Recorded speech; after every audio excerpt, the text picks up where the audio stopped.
এখন ডেবিট এবং ক্রেডিট নিয়ে একটু আলোচনা করি, যেটা অনেকেই ঝামেলা করে আর কি, অনেকে বুঝতে কষ্ট হয়। সো আমাদের প্রথমে একটা জিনিস মাথায় রাখতে হবে যে আমাদের অ্যাকাউন্টিংয়ে ডাবল এন্ট্রি সিস্টেম সব, মানে আমাদের কোনো কিছু হলে আমরা সেটাকে ডাবল এন্ট্রি দিব, একটা এন্ট্রি দিব না, ডাবল এন্ট্রি দিব। ডাবল এন্ট্রি কি, এটা আমি বলতেছি আবার। আচ্ছা, এখন আমার ডেবিট ক্রেডিট নিয়ে সম্পর্কে একটু জানি। যেমন অ্যাসেট এবং এক্সপেন্স, এই দুটো যদি কখনো বাড়ে, আমাদের অ্যাসেট বাড়লো তাহলে আমার ডেবিট করব, আমাদের এক্সপেন্স বাড়লো আমার ডেবিট করব। অ্যাসেট যদি আমার কমে, টাকা কমে বা যে কোনো কিছু যদি হয়, অ্যাকাউন্ট রিসিভেবল কমে গেল, মাল নাই হয়ে গেল, তাহলে আমরা এগুলি কী করবো, ক্রেডিট করব। এক্সপেন্স কমলো আমার, সেটাকে আমরা কী করব, ক্রেডিট করব। আচ্ছা, লায়াবিলিটিস, ওনার্স ইকুইটি এবং রেভিনিউ, এই তিনটা বাড়লে আমরা ক্রেডিট করব, কমলে ডেবিট করব।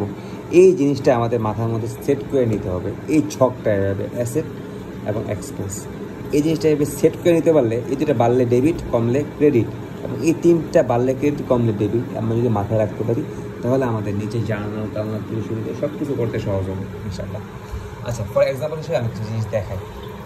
দেখো সবাই, পারচেস অফ ফার্নিচার অ্যাট 10,000 টাকা। আমি 10,000 টাকাতে একটা ফার্নিচার কিনলাম।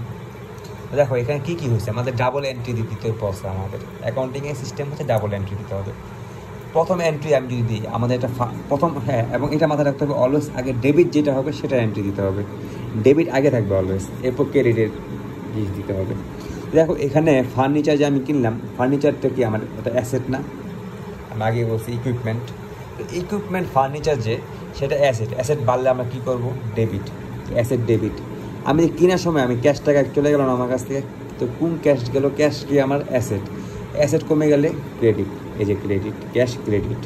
আচ্ছা, পেমেন্ট অফ লায়াবিলিটিস অ্যাট 5,000 টাকা। আমার লায়াবিলিটিস ছিল, তো আমি লায়াবিলিটিসটাকে পেমেন্ট করে দিচ্ছি। পেমেন্ট করে দেওয়া মানে কি, আমি টাকা দিয়ে দিচ্ছি। মানে লায়াবিলিটিস মানে কি, আমার দায়বদ্ধ ছিল, কেউ আমার কাছ থেকে টাকা পাইতো, হয়তো তো কেউ আমার কাছে টাকা পাওয়া মানে কি অ্যাকাউন্ট পেয়েবল, তো আমার কাছ থেকে টাকা পায়, আমি তার টাকাটা দিয়ে দিলাম, তো অ্যাকাউন্ট পেয়েবলটা আমাকে কমে গেল। ঠিক আছে, লায়াবিলিটিসটা আমার কমে গেল। তো লায়াবিলিটিস যদি কমে তাহলে কী হবে, ডেবিট হবে। দেখো আমার লায়াবিলিটিস কমছে, আমার ডেবিট, এই যে আমরা শিখছি লায়াবিলিটিস কমলে কী হবে, ডেবিট হবে। লায়াবিলিটিস কমলে ডেবিট, বাড়লে ক্রেডিট। তো দেখো আমার ডেবিট কিন্তু আমরা বের করে ফেলছি, কিন্তু দেখো আর জিনিস আমাদের ক্রেডিট বের করতে হবে। ক্রেডিট দেখো আমাদের টাকাটা গিয়ে আমাদের কাছ থেকে চলে গেল না, টাকা আমার অ্যাসেট কমলে কী করবো আমরা, অ্যাসেট কমলে আমরা কী করবো, ক্রেডিট। আমরা অ্যাসেট ক্রেডিট, ক্যাশ টাকা ক্রেডিট করছি। এরপর দেখো capital contribution by the owner 5,000 টাকা। 5,000 টাকা অনার কন্ট্রিবিউট করছে। দেখো 5,000 টাকা যদি অনার কন্ট্রিবিউট করে, তাহলে আমরা কী বলছি, অনার যদি কিছু দেয় তাহলে আমরা কি ক্যাপিটাল আমার বাড়াবো। ক্যাপিটাল কি, অনার্স ইকুইটি ক্যাপিটাল। আবার অনার্স যদি কিছু নিয়ে নেয়, অনার যদি আমার বিজনেস থেকে কিছু নেয়, তাহলে আমরা সেটাকে কী বলি, উইথড্রয়িং কি মাইনাস। তাহলে কি অনার যদি কিছু দেয় তাহলে কি অনারের ক্লেমটা বাড়ে। অনারের ক্লেম যদি বাড়ে তাহলে অনার্স ইকুইটি যদি বাড়ে তাহলে আমরা করবো ক্রেডিট, তাই না? অনার যদি কিছু নিয়ে নেয়, হ্যাঁ, উইথড্র করে কিছু টাকা, তাহলে অনারের ক্লেম কি কমে গেল না, যে আমার ক্লেম কমে গেল, তার কারণে কি অনার্স ইকুইটি কমলে কী করবো, আমরা ডেবিট করবো। আচ্ছা, তো আমরা এখানে যে কন্ট্রিবিউট করছে যে 5,000 টাকা, তাহলে কি আমরা ক্রেডিট পাইলাম। অনার্স ইকুইটি যে ক্যাপিটাল ক্রেডিট হলো, বাট আমরা দেখো আমাদের ডেবিট কী হলো, আমাদের ক্যাশ টাকাটা আসছে না। ক্যাশ টাকাটা কি আমার বিজনেসে বাড়ছে, তো ক্যাশ টাকাটা কি আমাদের জন্য ডেবিট। ক্যাশ বাড়লে, অ্যাসেট বাড়লে কি ডেবিট, এটা ক্যাশ ডেবিট, ক্যাপিটাল ক্রেডিট। আচ্ছা, ক্যাশ সেলস অফ অ্যাট 1,000 টাকা। আচ্ছা, আমি 1,000 টাকা বা 10,000 টাকা দিয়ে আমি ক্যাশ কিছু সেল করছি। কিসে সেল করছি, ক্যাশে। আমি কিন্তু বাকিতে সেল করি না, ক্রেডিটে সেল করি না। এটা যদি বলে ক্যাশ সেলস অন ক্রেডিট মানে কি বাকি, এই ক্রেডিট আবার এই ক্রেডিট না, এই ক্রেডিট মানে বাকিতে যদি আমি ক্রেডিট করি, অথবা আমি এখানে বলছি বাকিতে বলে না, এখানে বলছি কি cash sales at, cash sales করছি, আমি কিছু জিনিস সেল করছি ক্যাশে। ক্যাশে সেল করলে আমার কি ক্যাশ টাকাটা কি আমার বাড়তেছে না। তো ক্যাশ টাকা যখন বাড়বে তখন আমরা কী করবো, ডেবিট। এখানে ডেবিটটা আগে দেখা ছিল, নিয়ম অনুযায়ী সবসময় ডেবিটটাকে আগে আমরা রিকগনাইজ করবো। তা দেখো, এবং আমাদেরকে রেভিনিউ হয়েছে না, তো রেভিনিউ কি অনার্স ইকুইটির মধ্যে পড়ে না, এটার মধ্যে অনার্স ইকুইটি। অনার্স ইকুইটি যদি বাড়ে, রেভিনিউ প্লাস আমরা বলছি রেভিনিউ বাড়লে কি আমরা ক্রেডিট করবো, তো রেভিনিউকে আমরা ক্রেডিট করছি। স্যালারি পেমেন্ট করছি 5,000 টাকা স্যালারি দিছি আমি। স্যালারি দেওয়ার পর দেখো আমার ক্যাশ টাকা কমে গেছে না, তো ক্যাশ টাকা কি অ্যাসেট, অ্যাসেট কমলে আমরা কি ক্রেডিট করবো, ক্যাশ ক্রেডিট করবো। আমাদের এক্সপেন্স কি বাড়ছে না, দেখো তো এক্সপেন্স যদি বাড়ে তাহলে ওইটা আমরা কী করবো, এক্সপেন্স বাড়লে আমরা কী করবো, ডেবিট করবো। আমরা এখানে শিখছি এক্সপেন্স বাড়লে আমরা কী করবো, ডেবিট করবো।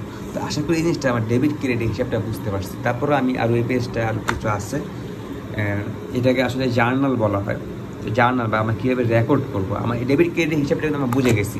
তো এই ডেবিট ক্রেডিট হিসাবটা আমরা কাজে লাগিয়ে আমরা এখন একটা জার্নাল দেখার ট্রাই করি। জার্নালের মধ্যে আমরা কীভাবে কী করবো, জার্নালে অলওয়েজ ডেবিট আগে লিখতে হবে এবং ক্রেডিট অলওয়েজ পরে লিখতে হবে। আচ্ছা, জার্নালে সেম দেখুন, ওনার যদি কন্ট্রিবিউট করে ক্যাপিটাল 5,000 টাকা, তাহলে আমরা কী বলছি, ওনার যদি কিছু টাকা দেয় তাহলে আমরা কী করবো, আমাদের ক্যাশ টাকা আসছে, ক্যাশ অ্যাকাউন্ট, ক্যাশ নামে যে অ্যাকাউন্ট আছে সেটা কী হবে, ডেবিট হবে। কারণ অ্যাসেট কি ক্যাশ, এটা বাড়লে ডেবিট, কমলে ক্রেডিট। ক্যাপিটাল অ্যাকাউন্ট মানে ওনার ইকুইটি, ওনার্স ইকুইটিটা কি বাড়লে ক্যাপিটাল বাড়লে কি আমরা কী বলছি, ক্রেডিট, আর কমলে ডেবিট। তো এখানে বাড়ছে জন্য আমরা ক্রেডিট করছি। ওনার টাকা উঠেছে 2,000 টাকা, তো 2,000 টাকা যদি ওনার টাকা উঠায় তাহলে কি অনার্স যে ইকুইটি, ওনার ক্যাপিটালটা আছে সেটা কি আমার কমে গেল না, ওনারের ক্লেমটা কমে গেল না। উইথড্র কি মাইনাস না, তো উইথড্র দেখি অনার্স ইকুইটি কমলে কী করবো, আমার ডেবিট করবো। তো অনার্স ইকুইটি আমার ডেবিট করছি। ক্যাশ টাকা আমার বাড়ছে, ক্যাশ টাকা আমার কী করছে, চলে গেছে। ক্যাশ টাকা যদি কমে যায়, অ্যাসেট কমে গেলে কী হবে, ক্রেডিট। আচ্ছা, পারচেস ল্যান্ড ফার্নিচার ইকুইপমেন্ট 50,000 টাকাতে আমি ল্যান্ড ইকুইপমেন্ট এগুলি কিনছি। কেনার পর দেখো আমার কি, আমার ল্যান্ড ইকুইপমেন্ট এগুলি কি আমার অ্যাসেট না, অ্যাসেট বাড়ছে, ডেবিট। ক্যাশ টাকা কমছে, ক্রেডিট। আচ্ছা, রিসিভ ফর অ্যাকাউন্ট রিসিভেবল 2,000 টাকা, অ্যাকাউন্ট রিসিভেবল কারোর কাছ থেকে আমি টাকা পাইতাম, তো কি এটা আমার অ্যাসেট।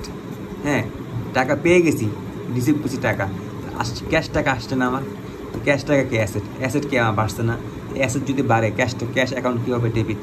বাট আমার অ্যাকাউন্ট রিসিভেবল, আমি যে দাবিটা করতেছি, আমি টাকা পাইতাম ওই অ্যাসেটটাকে আমি দাবি করতে পারবো।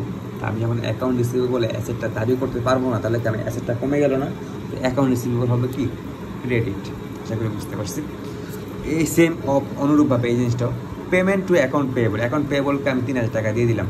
তো দেখো 3,000 টাকা যদি আমি দিই, অ্যাকাউন্ট পেয়েবলকে আমার লায়াবিলিটিস, কাউকে আমার টাকাটা দেওয়া লাগবে, আমার দায়বদ্ধটা কি এখন আছে, আমার লায়াবিলিটিস কি এখন আছে, আমার দায়বদ্ধ শেষ না।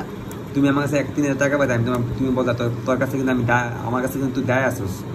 আমি বললাম আচ্ছা ঠিক আছে, 3,000 টাকা দিয়ে বললাম যা, তোর কাছে আমার কোনো দায়বদ্ধ নাই আর। তাহলে কি লায়াবিলিটিসটা কি কমে গেল না, লায়াবিলিটিস কমলে কি ডেবিট শিখছি আমরা। এখানে কিন্তু আমি দিয়ে রাখছি, দেখো লায়াবিলিটিস কমলে কিন্তু ডেবিট, লায়াবিলিটিস কমলে ডেবিট। এবং আমার ক্যাশ টাকা কি আমার কাছ থেকে চলে গেল, অ্যাসেট কমে গেল, অ্যাসেট কমলে কি ক্রেডিট। আশা করি আমার এই জার্নালটাও বুঝতে পারছি। আচ্ছা, এরপর কিছু জার্নাল আছে, যেমন দেখো সেলস অন ক্যাশে আমি সেল করছি 5,000 টাকা দিয়ে, আমি বিক্রি করছি কি ক্যাশে যদি আমি বিক্রি করি তাহলে কি আমার ক্যাশ টাকা আমার কাছে কি আসলো, ক্যাশ টাকা যদি আমার আসে তাহলে কি হলো, আমার অ্যাসেট বাড়লে ডেবিট। আমার সেলস রেভিনিউ হয়েছে না, সেলস রেভিনিউ কোথায় পড়ে, ওই মানে কি অনার্স ইকুইটির মধ্যে রেভিনিউ হলে কি প্লাস, রেভিনিউ যদি অনার্স ইকুইটি যদি বাড়ে, আমরা কিন্তু এখানে লিখে আছে অনার্স ইকুইটি বাড়লে কী হবে, ক্রেডিট হবে। এই দেখো অনার্স ইকুইটি ক্রেডিট। আমি একটু তাড়াতাড়ি করতেছি, কেননা এখানে অনেকগুলো জিনিস তো তাড়াতাড়ি করে দেখাচ্ছি যেন বুঝতে সুবিধা হয়। কারো যদি বুঝতে অসুবিধা হয় সে একটু স্লো করে দেখবে, অথবা একটু পিছিয়ে টেনে দেখলে সুবিধা হবে ইনশাল্লাহ। সেলস অন ক্রেডিট, দেখো সেলস কি বিক্রি করছে, অন ক্রেডিট কি বাকিতে। আমি যদি কোনো কিছু বাকিতে বিক্রি করছি 6,000 টাকা দিয়ে, তো 6,000 টাকাতে আমি বাকিতে বিক্রি করছি, সেল করছি। দেখো আমি সেল করে দিছি, তো সেল করে দেয় আমার অ্যাকাউন্ট রিসিভেবল, মানে ভবিষ্যতের কাছ থেকে আমি টাকা পাবো, তাই না। আমি বলতেছি যে অ্যাকাউন্ট রিসিভেবল আমার এখন 6,000 টাকা হয়েছে, মানে কি ভবিষ্যতের টাকা আমি টাকা পাবো, এটা আমার অ্যাসেট। তো অ্যাসেট বাড়ছে, অ্যাকাউন্ট রিসিভেবল কি অ্যাসেট বাড়লে কি ডেবিট, আমি ডেবিট লিখলাম। তো দেখো আমি যে বিক্রি করছি আমার কি সার্ভিস রেভিনিউ হয়েছে না, টাকা পাই বা না পাই, টাকা তো পাইনি ঠিক আছে, বাট বাকিতে বিক্রি করছি, বাট আমার তো সার্ভিস রেভিনিউ হয়েছে, আমি অ্যাকাউন্টিং আগেই বলছি অ্যাকচুয়াল বেসিস অফ অ্যাকাউন্টিং অনুযায়ী। তো সেলস রেভিনিউ আমার কি রেভিনিউ হয়েছে না, আমার অনার্স ইকুইটির মধ্যে যে রেভিনিউটা বাড়ছে না, তো অনার্স ইকুইটি যদি বাড়ে তাহলে আমরা কী বলবো, ক্রেডিট। তো যে সেলস রেভিনিউ অ্যাকাউন্ট হচ্ছে কি ক্রেডিট। আচ্ছা, এরপর বলা আছে কি র্যান রেট, মানে কি র্যান রেট অথবা হচ্ছে সার্ভিস, আচ্ছা অফ 10,000 টাকা অন ক্রেডিট। আমি সার্ভিস দিচ্ছি বাকিতে, র্যান রেট বাকিতে, এই ওয়ার্ডটা মনে রাখা উচিত। হ্যাঁ, আমি বাকিতে সার্ভিস দিচ্ছি, মানে আমি মনে করো ডাক্তার, আমি সার্ভিস দিচ্ছি, আমার ক্লায়েন্ট বলতেছে বা ডাক্তার রোগী বলতেছে আমি আপনাকে টাকা কালকে দিব। তো আমি আজকে বলবো কি যে আমার অ্যাকাউন্ট রিসিভেবল আছে, মানে আমি টাকাটা কিন্তু পাইনি, অ্যাকাউন্ট রিসিভেবল, আমি টাকাটা ভবিষ্যতে পাবো। আমার অ্যাসেট কি আমার বাড়ছে, অ্যাসেট বাড়লে ডেবিট। আমার সার্ভিস হয়েছে না, সার্ভিস রেভিনিউ হয়েছে না 10,000 টাকা, আমি বললাম কি আমার সার্ভিস রেভিনিউ 10,000 টাকা হয়েছে, মানে কি আমার অনার্স ইকুইটি বাড়ছে।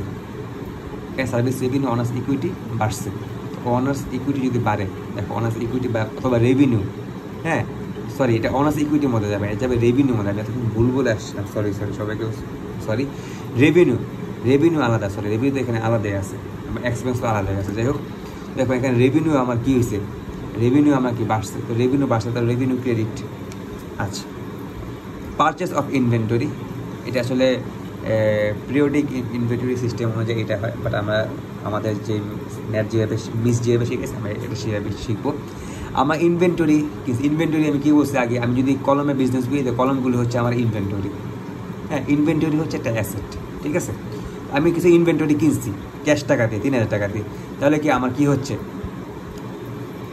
পারচেস অ্যাকাউন্ট, অথবা আমি বলতে পারতেছি না যে অ্যাসেট, আমার যে অ্যাসেট এটা তো আমার ইনভেন্টরিতে অ্যাসেট, আমি বলতেছি আমার অ্যাসেট বাড়ছে, অ্যাসেট বাড়লে কি ডেবিট, আর আমার ক্যাশ টাকা চলে গেল, ক্যাশ টাকা চলে গেলে কি ক্রেডিট। আচ্ছা, purchase of inventory on credit, আমি ইনভেন্টরি কিনছি কী করে, ক্রেডিট করে, মানে বাকিতে কিনছি, বাকিতে কিনলে আমি টাকাটা কি দিছি, দেই নেই, বাট আমার কি অ্যাকাউন্ট পেয়েবল তৈরি হয়েছে না, আমার ভবিষ্যতে টাকাটা দেওয়া লাগবে। অ্যাকাউন্ট পেয়েবল কি, অ্যাকাউন্ট পেয়েবল হচ্ছে লায়াবিলিটিস, আমার লায়াবিলিটিস বাড়ছে নাকি কমছে, লায়াবিলিটিস আমার বাড়ছে, লায়াবিলিটিস যদি আমার বাড়ে তাহলে আমরা কী করবো, সেটাকে ক্রেডিট করব। এবং আমার কি অ্যাসেটটা বাড়ছে না, হ্যাঁ অ্যাসেট যদি বাড়ে সেটাকে আমরা কী করবো, ডেবিট করবো। এখানে পারচেস অ্যাকাউন্ট লিখছি, পারচেস অ্যাকাউন্ট এটা হচ্ছে পিরিয়ডিক ইনভেন্টরি সিস্টেম অনুযায়ী পারচেস অ্যাকাউন্ট লিখে, আর আমরা পারচেস অ্যাকাউন্ট লিখবো না, এইসব আসলে আমরা অ্যাসেট লিখবো আর কি, ঠিক আছে। এই হচ্ছে টুকটাক একটা জার্নালের খসড়া দিলাম আমি, ঠিক আছে। আমার ডেবিট ক্রেডিট বুঝলাম এই ভিডিওতে, এবং আমার জার্নাল কি, জার্নালটা কীভাবে করতে হয় সেটা আমরা বুঝলাম। এরপরে আমরা একটা ম্যাথ করবো ইনশাল্লাহ, এই ম্যাথটা মিস ক্লাসে আমাদেরকে করাইছে। তো এই ম্যাথটা করে আমরা এই ম্যাথ অনুযায়ী, হ্যাঁ কী করব, এই ম্যাথ অনুযায়ী আমরা এই জায়গার মধ্যে একটা টেবুলার অ্যানালাইসিস করব, যেটা আমাদের ফার্স্ট চ্যাপ্টারে আছে। তো এটা আমরা ফার্স্ট চ্যাপ্টার হিসেবে এই ম্যাথ করা শুরু করবো ইনশাল্লাহ। ট্রানজ্যাকশন অ্যানালাইসিস অথবা টেবুলার অ্যানালাইসিস বলা হয় এটাকে। তো এটা আমরা শুরু করবো ইনশাল্লাহ। শুরু করার পরে এই চ্যাপ্টারেই আমাদের আরও কী কী করতে হবে, একটা ইনকাম স্টেটমেন্ট তৈরি করতে হবে, একটা অনার্স ইকুইটি স্টেটমেন্ট তৈরি করতে হবে, এবং একটা ব্যালেন্স শিট তৈরি করতে হবে ইনশাল্লাহ। নেক্সট ভিডিওতে আমি এটা তৈরি করে এই চ্যাপ্টারে একটা ভিডিওর মধ্যে চেষ্টা করবো শেষ করতে, অথবা 2টা ভিডিও বানাবো হতো ইনশাল্লাহ। আসসালামু আলাইকুম।